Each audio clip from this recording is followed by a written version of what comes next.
Hello, beautiful friends, and welcome. Thank you so much for joining me. I wanted to talk to you guys about my healing abilities and where how it all started and how I got to this place where I'm at now. I think a lot of people have been curious about my abilities and have asked me to talk to you guys about my journey, my path on this healer's path, and really, it's been a lifelong journey and path to get to this place and to this space. When I was very small, I could see people as angels or demons. I could see people as like zombies. I could see like the darkness in their face, or I could see the light in their face. Sometimes I would see wings on people as a child. Being that my mom was married to somebody that was very evil and really, really toxic. I did everything I could to shut that off, to shut my gifts off, and to never look people in their eyes. I could hear them talking I could hear their thoughts when I was little as well. And I just knew things, right? And I think a lot of people have experienced this. I think we're all capable of all of this. I was just very wide open whenever I got here.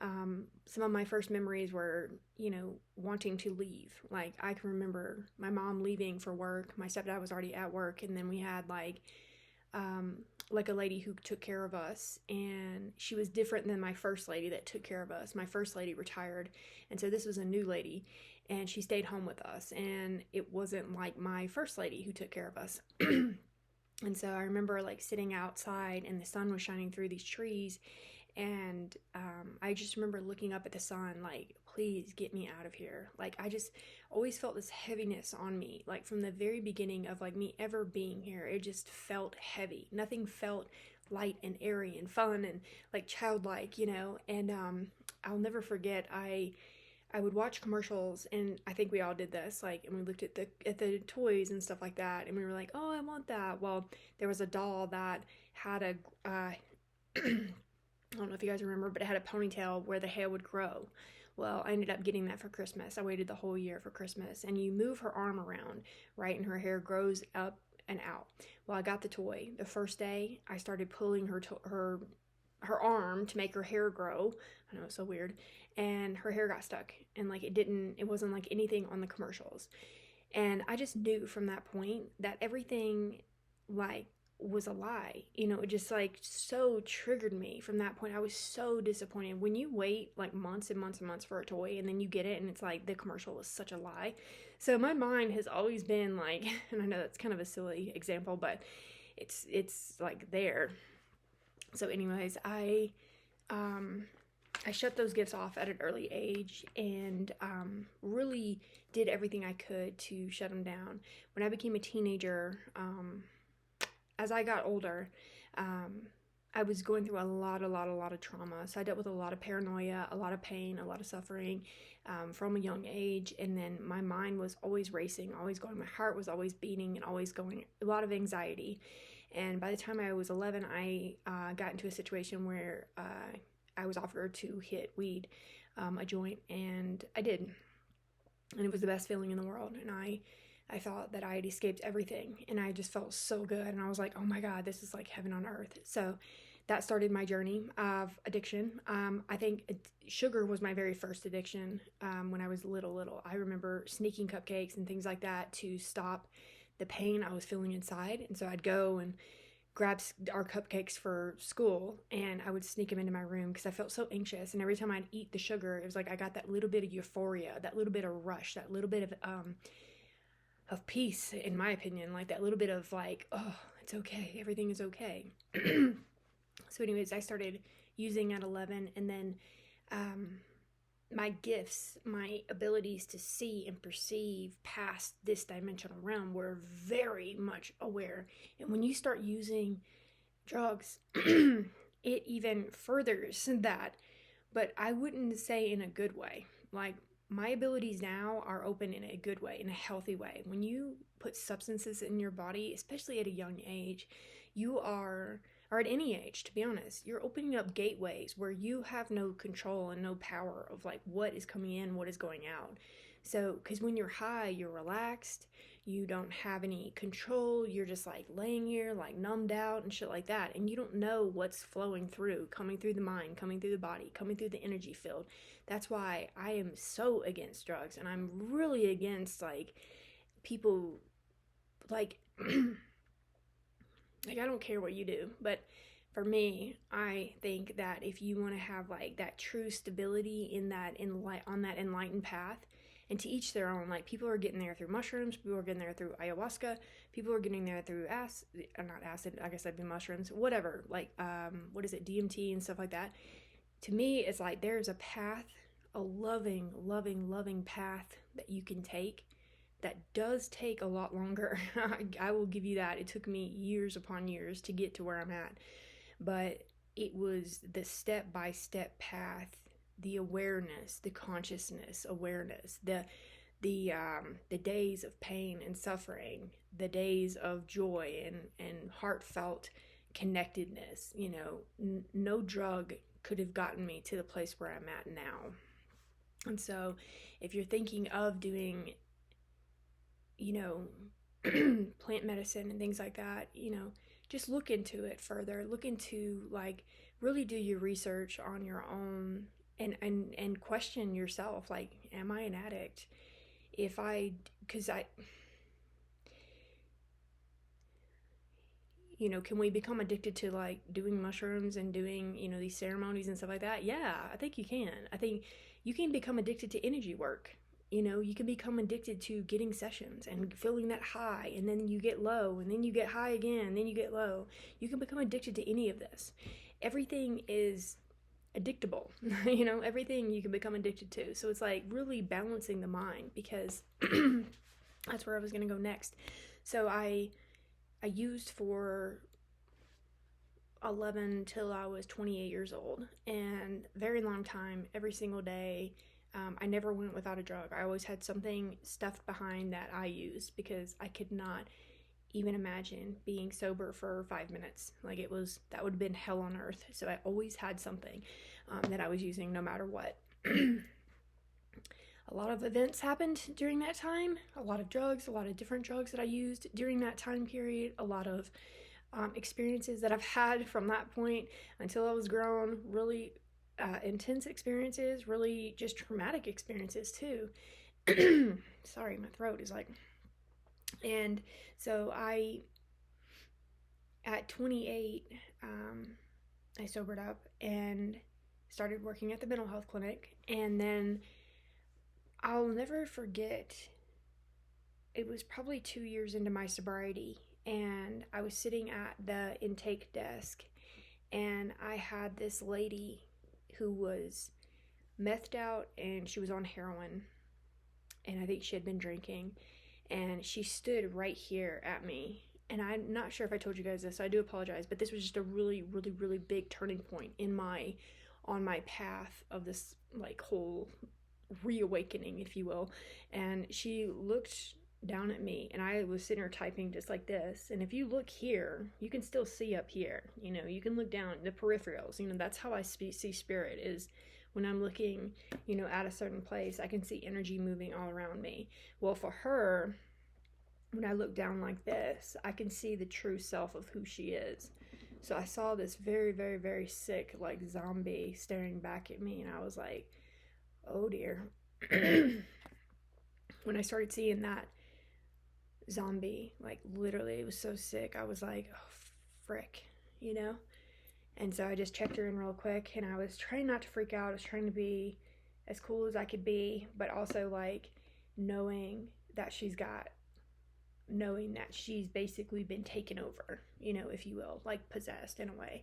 And very, it just flooded everything back. I was just like, oh crap. So I checked her in, and then I told my coworker, I was like, I gotta go to the bathroom. And so I like whipped into the bathroom and just like stared at myself in the mirror, and I was just like, it's okay, it's okay, it's okay, you know, kind of freaking out, because like all the memories from my childhood started flooding back, and then, you know, and then seeing her like that, and I was just like, man, I cannot do this, like I cannot go back in there.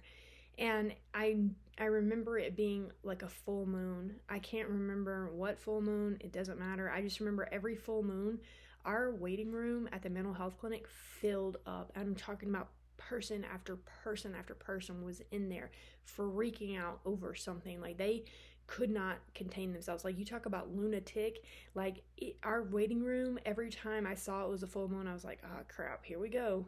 And I mean, they would come in just like freaking out over this or that or whatever it may be, like just falling apart. That shit's real.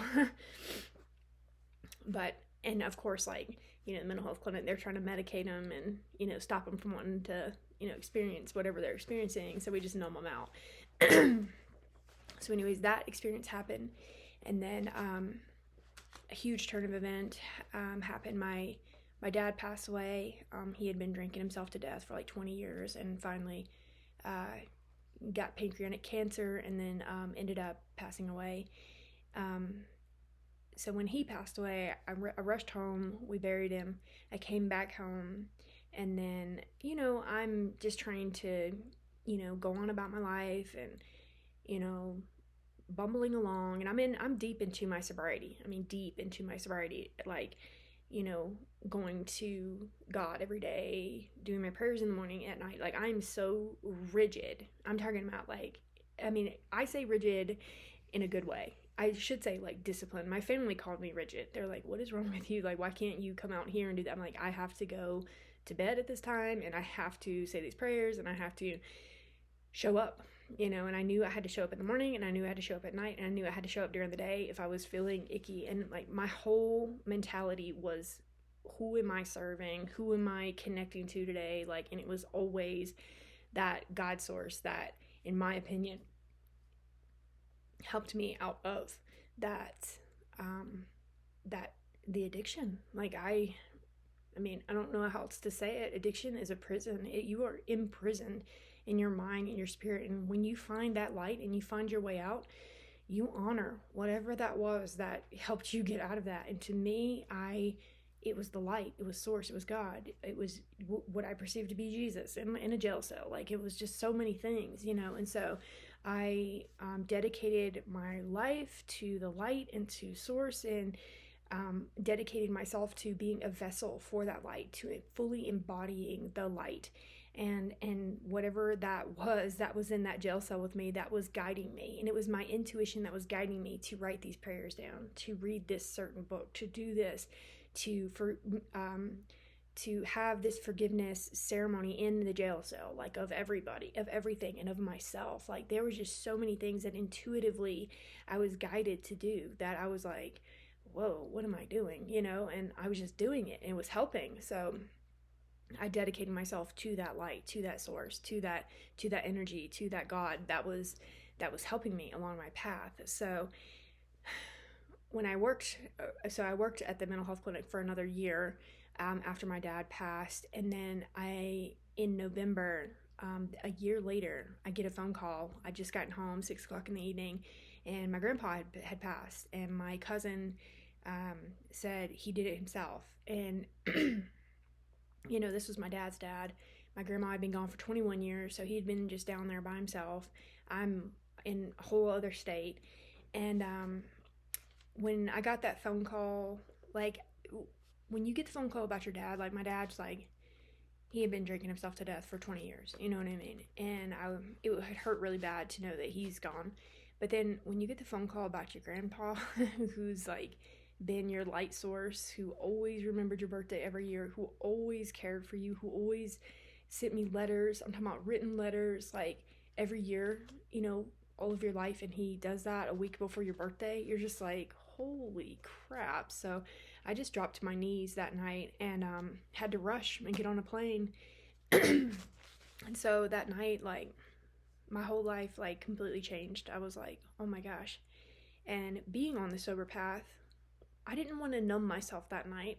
I wasn't looking to get high that night. I wasn't looking to numb that out. I wanted to feel that pain. I wanted to feel that suffering somehow, some way, and mourn that. But it was probably about it was like a week. No, it was probably about like a month or two when I had to go back down there and clean out his house that I was, like, thinking about that. And I was like, oh no. So I rushed out there after he passed. We buried him. I came back home on Monday. My boyfriend was so unsupportive, like so unsupportive.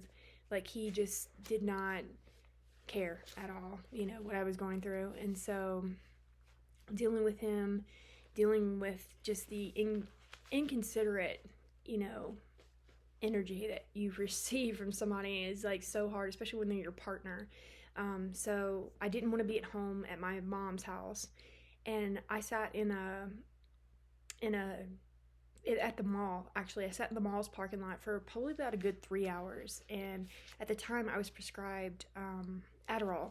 So I had a bottle, and I hadn't been taking it for like years, but for some reason I had that bottle in my purse that night, and 3 hours sitting in the parking lot, just like, you just numbed out. Not, I didn't want to take anything, but I was just numbed out. I was just like, oh my god, like, is this my life? Like, what is going on here?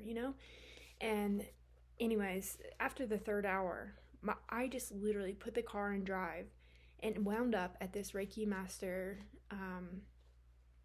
like, crystal shop.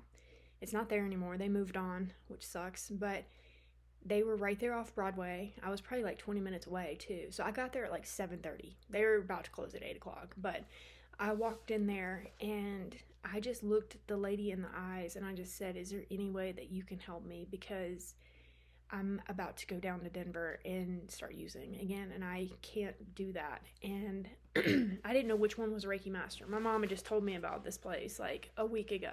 And the guy, the man, he's like this older man, this old wizard guy, this like Merlin guy, and she was like this psychic lady. They were married. And so I walk in and he looked me in my eyes and he said, I got you, and just like went down into this dark ass basement. And I mean, it was dark. It was dingy too. I was like, oh my god. And flipped on the lights and went down there and set it all up and did the energy, whatever. And he was like, come on. And so I went down there and it was a dark room. And so I crawled up on the bed. It was like a massage bed, and I had to have like a step ladder to get up there. It was tall. He turns on this really creepy music, which I think is great now. But at the time, I was like, this is much better than me going down to Denver and using. So, but as soon as he put his hands down on my ankles and started flowing the energy there, I went boom. I was like, whew, gone. And and by that I mean I was dealing with so much emotional trauma throughout my life that as soon as that energy, as soon as that light started flowing into my ankles and up my body was just like shivering, just like it was just vibrating at such a high frequency. I was just like, holy crap. And by the time, I mean, I had this just like this profound experience of like going out there, and where did I go? I went out there where my consciousness is, where I'm flowing, where I'm able to meet my guides, where I'm able to connect into my higher self, where I'm connecting into source, where I'm connecting into me, into all that I am. And I remember seeing my grandpa and feeling my dad and just like releasing so much trauma in that session. Like I really feel, I don't feel bad for him now, but thinking back now, I'm like, oh my gosh, this guy, like, and he didn't say a word through the whole session. Matter of fact, we never talked through the session. I just literally laid there.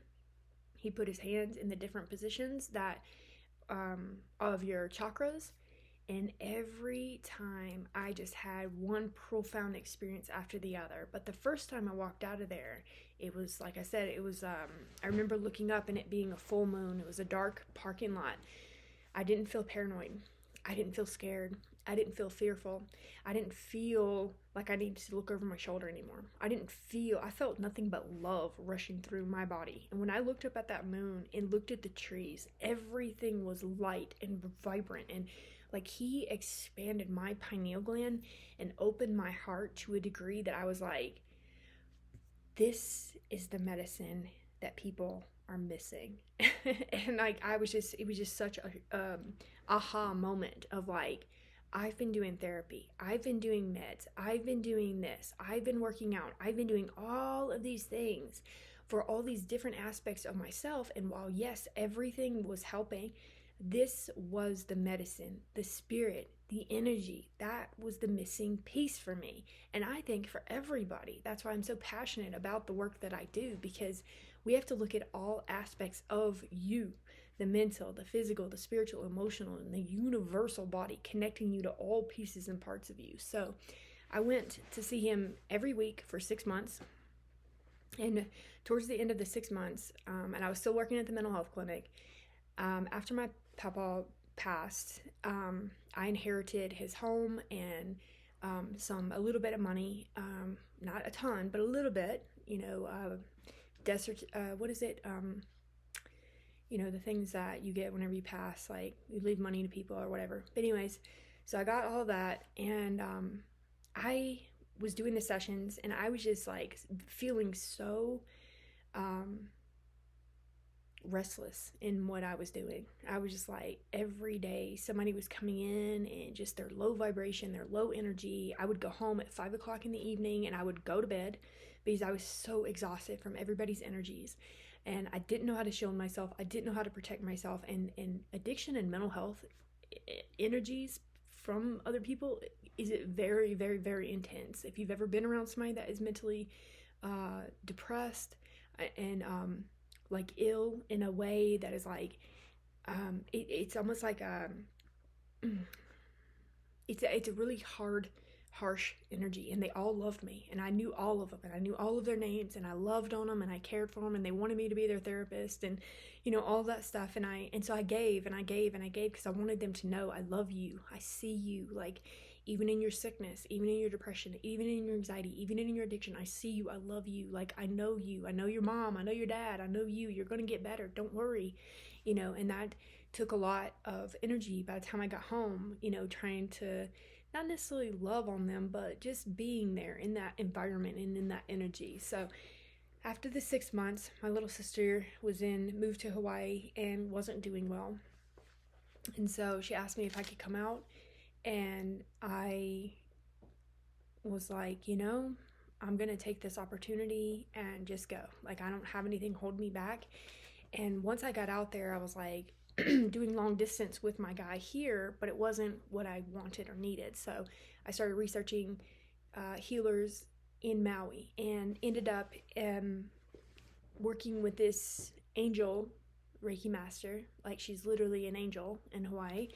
And so I saw her for our one-on-one session. We did it in a park across the street from a beach. Like, when I got up from that healing session, like, the sun was just going down. It was so beautiful and so peaceful, and profound healing with the angels, the archangels. Sorry. And then I messaged her back, and I was like, I saw that she taught Reiki, and I was like, and my guy back home wouldn't teach me. So he didn't teach. He was just a healer. That's all he did. But his healing abilities is what I strive to be in my business always, because I've never met another healer that can do what he did for me. And so he was my top, he's like my example of the type of healer that I want to be, and I want to be beyond that. That is my I want to go beyond that. He did such amazing work, and it was so powerful for me. So but anyway, so she said, sure, I'll teach you. We did Reiki 1, and she was very strict with me, very, very, very strict with me. I couldn't eat any dairy, I couldn't eat any animal products, no cheese, no nothing. And I was already on a pretty good diet, so it wasn't that big of a deal, except cheese. I did love cheese at the time. That was like the one thing I would eat.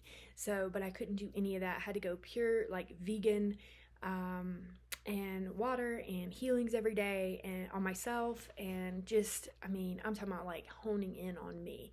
And I'm thankful that I had the time to be able to do that, to not work during that time. So I did that for a month straight after we did our class. And I'm not gonna lie, she did insult me a few times, saying, oh, you're a city girl, you're just like the rest of them, blah blah blah. And I was like, I'll show you. It just lights fire at my butt whenever anybody like insults me or anything like that. I'm just like, yeah, okay, whatever. Like, you don't know me, you don't know what's in my heart, you don't know what I've come to do. So we honor her in all of her ways. She told me, do not work on anybody else, work on yourself.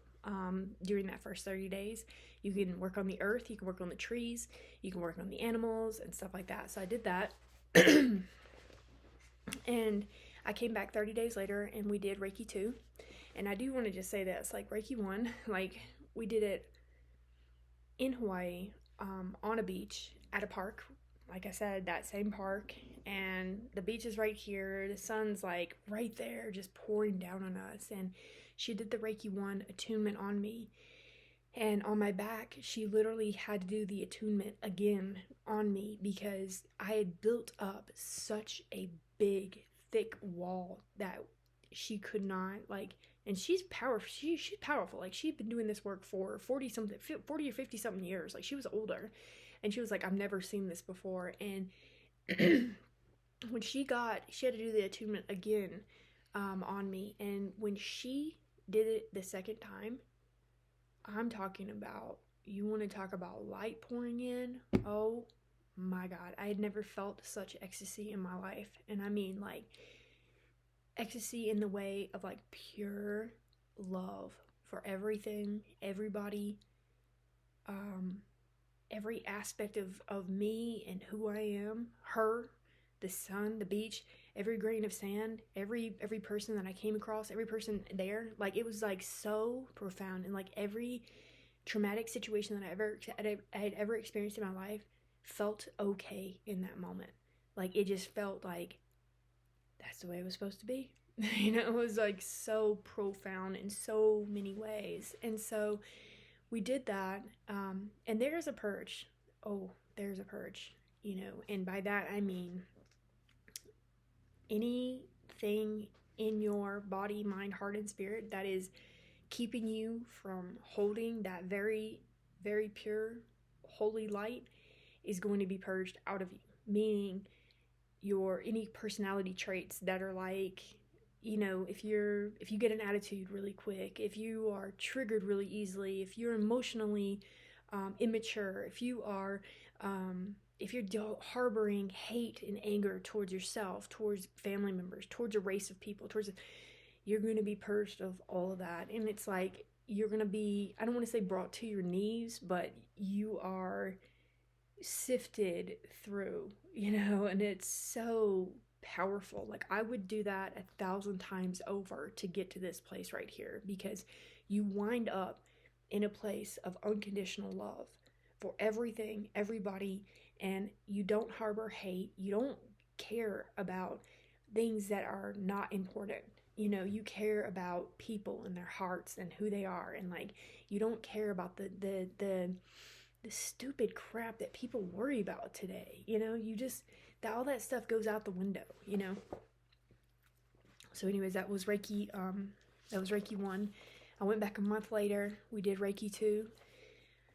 When we did Reiki 2, I had to jump on a plane the next day to get back to Denver, which was extremely intense because this is my first time living in Hawaii, and it is far different than the mainland. Far, far different than United States, or than the mainland, than Denver. I think I had to fly into San Francisco and wait there for a few hours, and it was San Diego, and it was so hustle and bustle, and I was just like, all of that anxiety, all of that stuff just like rushed back as I was like sitting there. I was like, I can't do this. I can't do this. I can't do this. I don't want to be here, and it's like, oh crap, like this is not good. But I got through it, and I just kind of like, went into my own little world and connected with myself and all that stuff. And when I got back to Denver, I think it was probably like the next day or something like that, I had broken up with the boyfriend that I was with after like a few years of us being together. I just broke it off. I was like, I can't do this. Or no, I think, yeah, just trying to think of, it was like right there, right in that time. So we were done, we were finished, and to close that door and to just really start over fresh with everything. I didn't have a job at the time. I didn't have anything at the time going on. And my friend, this is when Perfect Bark Boutique was starting, when I was growing that business and when I was growing my healing business. And Perfect Bark Boutique, that's my dog shop. I started growing that because my teacher told me, do not heal anybody for a year. And so while I was trying to hone in on my healing abilities and my skills and all that stuff, I needed something else to focus on and do, and so I created the Perfect Bark Boutique, where I sell amber collars and make and sell them, and it was like my creative outlet to keep me not so entranced in all of this healing work. You need something creative to do with your life if you are on this healer's path, because doing something creative, whatever it is, whatever it looks like for you, will help you on this path of the healer's path, because it keeps that flow going. If you're just sitting over here healing and focused there, and that's wonderful, it can get a little like cross-eyed. You're just like, oh my god, this is so much to take in. And so I did that, and then once I got home, I didn't have a community. I didn't have any friends. I didn't have very much of anything going on. I lived in my mom's basement again, and that was fine. I was just like connecting with myself and healing myself and taking care of myself and taking care of whatever I could around the house. And I went to this Walgreens right up by the house, and I met this girl, and she was like totally on my level. Like, she was so like there, on that healers, blah blah blah. She invited me to this ceremony of like this healing ceremony, and I was like, what is this? Like, what's going on here? So I was really nervous, because just meeting new people was nervous for me back then, but I was just like guided. So she gave me the lady's number. I called her. I said, hey, can I get a ticket for this? I had no idea what I was doing. And she was like, yeah. I paid for it. I ended up going the next night, and it was like this ceremony, this like galactivation, and so very powerful. And that kind of kicked off connecting with people in Denver. And so I went to that, and then I did a Reiki 2 shamanic class with a lady here in Denver as well, and that just felt right to me. I feel like I'm more on the shamanic side of things on my path. When I look back at and have seen my past lives and stuff like that, like, it's always this shamanic energy. And I think we all have, as healers, we all have this shamanic energy within us. So, but anyways, I took the shamanic Reiki 2 class, and then that was great. I also did I'm also a dragon Reiki master as well, and that was very intense and very beautiful. So I took that class as well. And then I took this is all by humans. These are all classes that I took by humans. I have a whole other story to tell you about the initiations that I've gone through over the years, but that'll probably be for another video. This is already getting kind of long. So I did the Dragon Reiki Master class. I did a Rainbow Rays class as well, and that's just connecting you to all of the rainbow rays. I did a Featherweight class. I'm a master and teacher at the Featherweight class, and that is I'm attuned to the eagles, the condors, the hawks, the ravens, the goose, the owl, all of the sacred birds. So I can channel them in and channel in their medicines, and I work very closely with the sacred birds. But that was by a human as well. I am a seraphic. What do they call it? I'm a seraphic practitioner. I'm a practitioner of the seraphic wisdom as well. So it's Seraphidalian, the highest angelic realms as well. So I'm able to, I work with them very closely. I'm attuned to the Seraphim Rose Pyramid System for soul realization and full embodiment. This is by Andalathar of Andromeda and the Seraphim Angels. That healing system is based upon sacred geometry. So it's very cool. The Seraphidalians initiates you to become a new Earth Guardian from the crystalline city of the New Avalon, which is Canada. I don't know if many of you know that, but Canada is the New Avalon. These were all done by humans, like I said. During this whole time. So I spent a lot of time. So after I did the featherweight class, the master and teacher, before that I did the Reiki master and teacher as well. When I went into the Reiki master teacher class, I was leaving for Israel the next day. So I do not recommend that, but that was my path. My path has been very, very, very intense from the time I stepped on my path up until today. I mean, even yesterday was super intense. So it's like every day for years, it has just been one thing after the other, which is fine. But the Reiki 3, whenever I did that class, that was super intense. That was an all day thing, and it was Reiki master and teacher. So you're getting all of this information, all of this knowledge, all of this stuff. And my guides, what they did for me is I retained the information, but I've also taken everything and just made it my own, which I think is what you do. Like they attune you, and then you really take it, and you have your own abilities. You remember your own abilities, your own skills, and it becomes yours. So it's not this is all basis of even the dragons. The dragons these ladies taught me through their teachings, but the dragons have taught me so much. I have so many skills because of the dragons now teaching me and channeling in and showing me the way. And that's really what we as healers, as teachers, do for you, is help to remind you of your abilities, of your gifts, all of that stuff. And that way you can connect to your guides, and become your own master of your own abilities. So when I did the Reiki master teacher, I left for Israel the next day, and oh my God, that was probably the most intense trip I've ever taken. It was 10 days of going to all of these different sites, all of these different places, and every place that I got to, something else was trying to activate within me. The Roman cities that we stepped on, the path that Jesus took to be crucified, like all the churches that we stepped into. It was a lot, and it was a lot on a lot of levels. I was really connecting into Jesus, to Mother Mary, to Mary Magdalene. I have done ceremonies with them where I've merged with these beings, with their energies. They flow through me. I'm connected to them.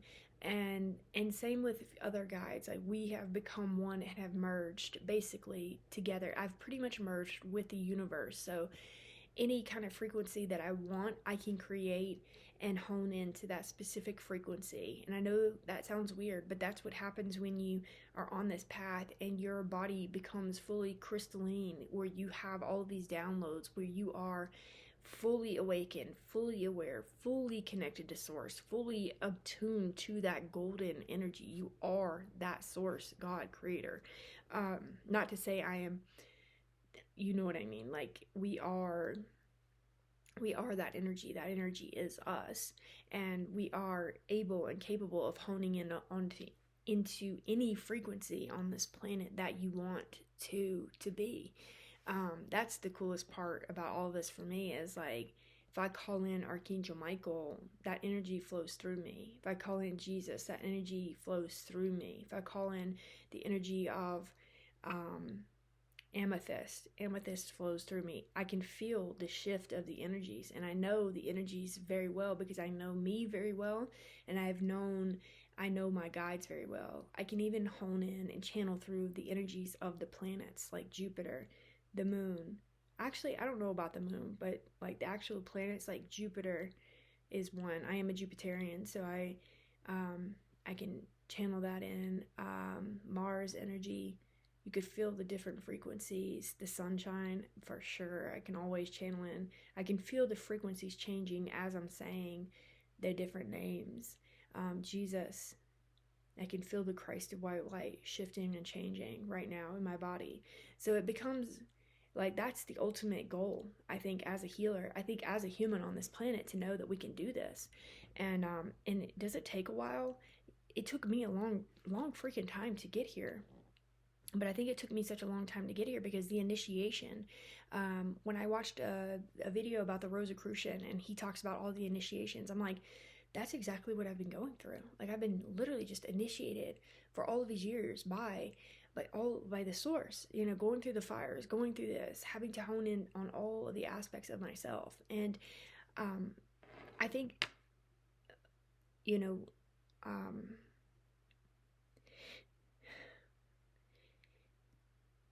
every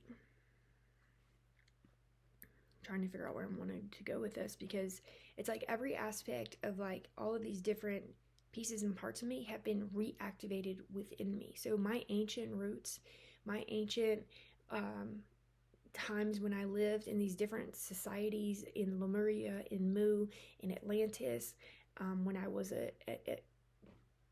on these different planets, it's all been downloaded and remembered within me. I've just activated the library within me so that I'm able to access and activate all of the pieces and parts of me. And that has been my ultimate goal throughout this entire process. Is before I even got on the healer's path, I would sit in my bed at my mom's house and say, I just want to be the best version I can be of me today.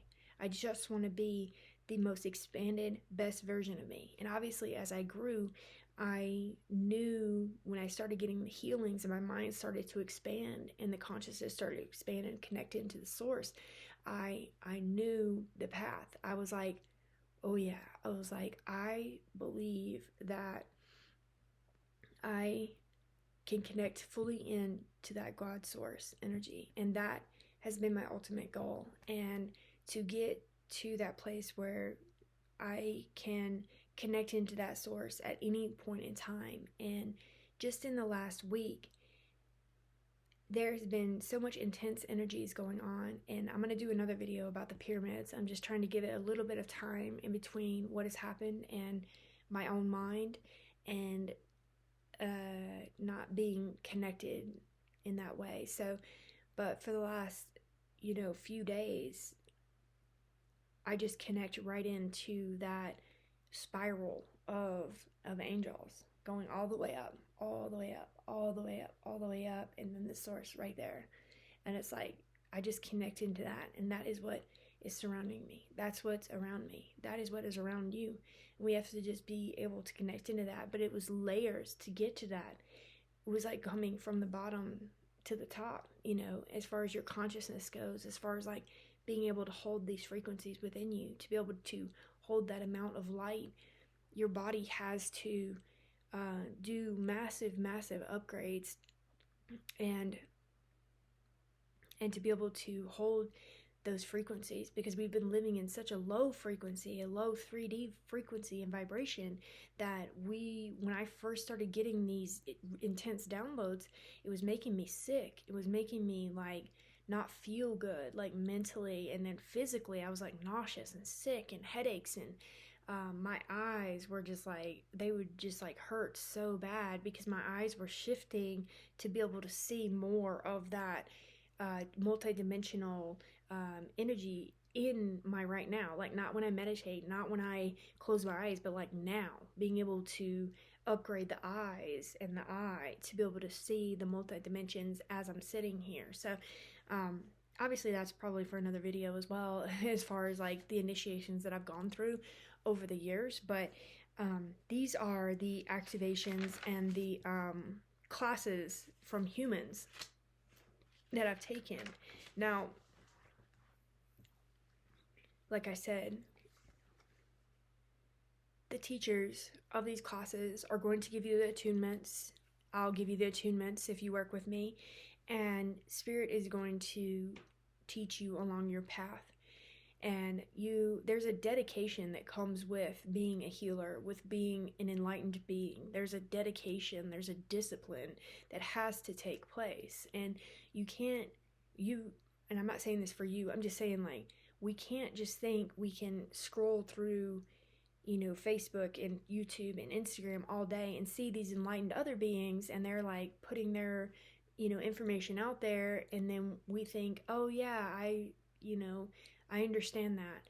There's a knowing in our heart and our minds, and initiations that happen to us that really gets us to that place and space of where you want to be. Because the internet is full of wonderful beings and enlightened beings, and we're all out here doing our great work because this is what we're being called to do, so that we can help plant seeds for people to see, like, hey, this is what happened to me, this is my path, this is what I've done, and offering healings and all that stuff. But there's a time and a place where you have to shut everything down shut the internet down, shut the phones down, shut the TV down, shut everything down. And even for some people, like even shutting the books down and like going within, like I, the wisdom that you seek is like within you. Like I'm really big on, and I think like Spirit has just really I don't want to say protected me. In the beginning, I didn't feel the call to go out and read a lot of books and to research a lot of stuff on the internet about what was happening to me. I didn't feel that call. I didn't want anything to do with the internet during my early days, and honestly, still have a hard time with it, just because it is such a intense energy out there on the internet land. But I was very, very guided to shut it all down. And like I look at my mom's basement now, where when I was there, and I was like, I was literally in a cave for like years. Like I didn't have any friends, I didn't have anybody. Like I literally, it was just me. Like I'd go upstairs and talk to my mom for a little bit, maybe have some food, and I was like back down, like honing in on me and like my skills and my abilities, and like channeling and taking care of myself, and like talking to God. And like that was my best friend. I walked with Spirit, and I was like, just giving it healing and doing my own thing. I had no distractions. And so it was like a cave. I didn't have to go to another city or state or another country and have like this huge massive awakening. I just shut everything down, and I prayed, and I did mantras, and I did energy shifts, and I took care of myself, and I took care of me and my mind and what I needed. And I didn't care about anything out here in the internet world, and I didn't care about anything that was going on outside of me. I just honed in on me and who I was and what I came to do, and the desires of my heart and what I wanted to be and who I wanted to be. And I knew that I just wanted to be a vessel for source. I just wanted to be a light source for God, for the energy that brought me out of my hellish ways.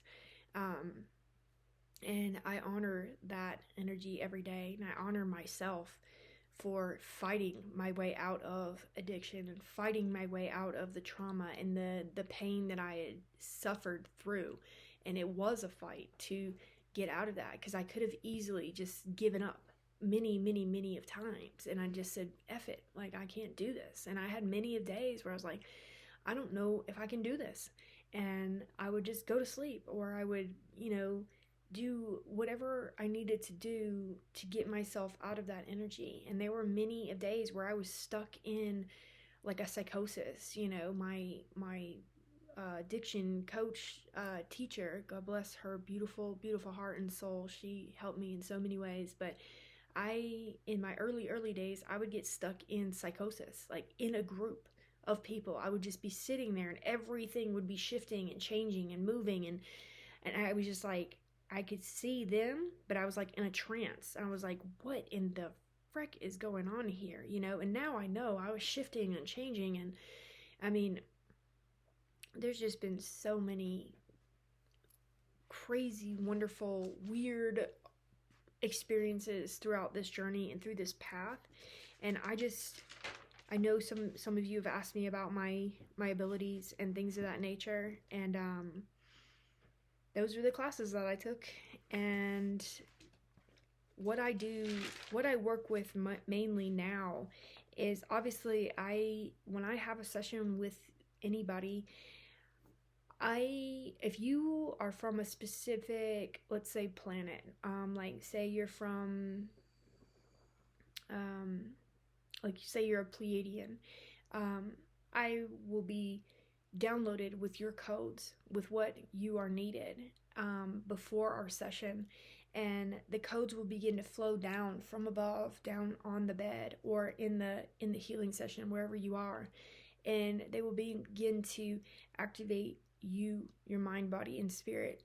And I will hold those frequencies for you for whatever you're needing. And it could be multiple. I have many of sessions where people are Pleiadians and Egyptian and from Mu or from Lemuria or whatever it may be. So I'm holding all these frequencies within me to help you, activate you, and remind you of who you are, and to really help you to release whatever blocks, whatever's coming up, whatever is in your way to